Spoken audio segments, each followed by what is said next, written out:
നീ അടിച്ച സാധനം കൊള്ളാടപ്പൂ. സുമംഗലി നീ ഓർമ്മിക്കുമോ സ്വപ്നത്തിലെങ്കിലും നീ ഗാനം ഒരു ഗദ്ഗതമായി നാനാനാനാന, നാനാനാനാനാനാ, നാനാനാനാ. ചേച്ചിയുടെ ഫസ്റ്റ് നൈറ്റ് സ്റ്റോറി പറയാവോ? പറയട്ടെ? എല്ലാരും കേൾക്കുവോ?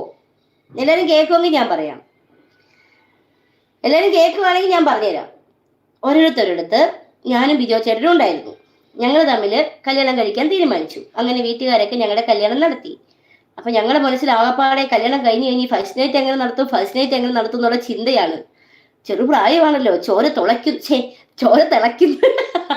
തുളയ്ക്കുന്ന ചോര തിളയ്ക്കുന്ന പ്രായമാണല്ലോ. അപ്പൊ ഞങ്ങൾ രണ്ടുപേരും മനസ്സിൽ ലഡു പൊട്ടി. അപ്പൊ ഞങ്ങൾ എന്ത് ചെയ്തു, അങ്ങനെ ഏകദേശം രാവിലെ കല്യാണമൊക്കെ കഴിഞ്ഞു, അമ്പലത്തിലൊക്കെ പോയി.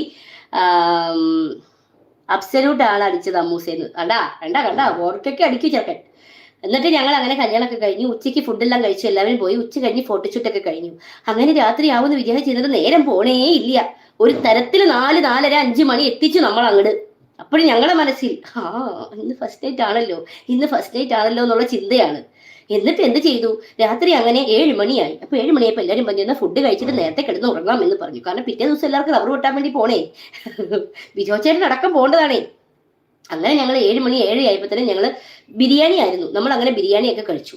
ബിരിയാണി എല്ലാം കഴിച്ചിട്ട് നമ്മളെന്താ വിചാരിച്ചു, കുറച്ചു നേരം കൂടി എല്ലാവരും കത്തി വെച്ചിരിക്കാന്ന് പറഞ്ഞ് കത്തി വെച്ചിരുന്നിട്ട് രാത്രി ഏകദേശം 9 മണി 9:30 9:45 ഉച്ചയോ ആയതുപോലെ തന്നെ 9:45 സമയമൊക്കെ ആയി. ആ സമയമായപ്പോഴത്തേനും അമ്മ എന്നെ നോക്കി, നിങ്ങൾ കിടക്കുന്നില്ലെന്നൊരു ചോദ്യം. ഞാൻ ഇത് എങ്ങനെയെന്ന് പറഞ്ഞ് ചോട്ടി എഴുന്നേറ്റ് കിടക്കുമല്ലേ, ഫസ്റ്റ് നൈറ്റ് ആണല്ലോ, പോണ്ടേ. അങ്ങനെ ഞങ്ങൾ രണ്ടുപേരും തമ്മിൽ കിടക്കാൻ തീരുമാനിച്ചു. അങ്ങനെ ഞങ്ങൾ നോക്കിയപ്പോൾ ചെറിയൊരു മുറിയാ, കുഞ്ഞു കട്ടിലൊക്കെയാ. അപ്പൊ ആ കട്ടിൽ എനിക്ക് കണ്ടപ്പോൾ തന്നെ എനിക്ക് മനസ്സിലായി ഈ കട്ടിലിൽ എങ്ങനെ കാര്യങ്ങളൊക്കെ നടക്കും. ചെറിയ കട്ടില്, വലിയ കട്ടിലുള്ള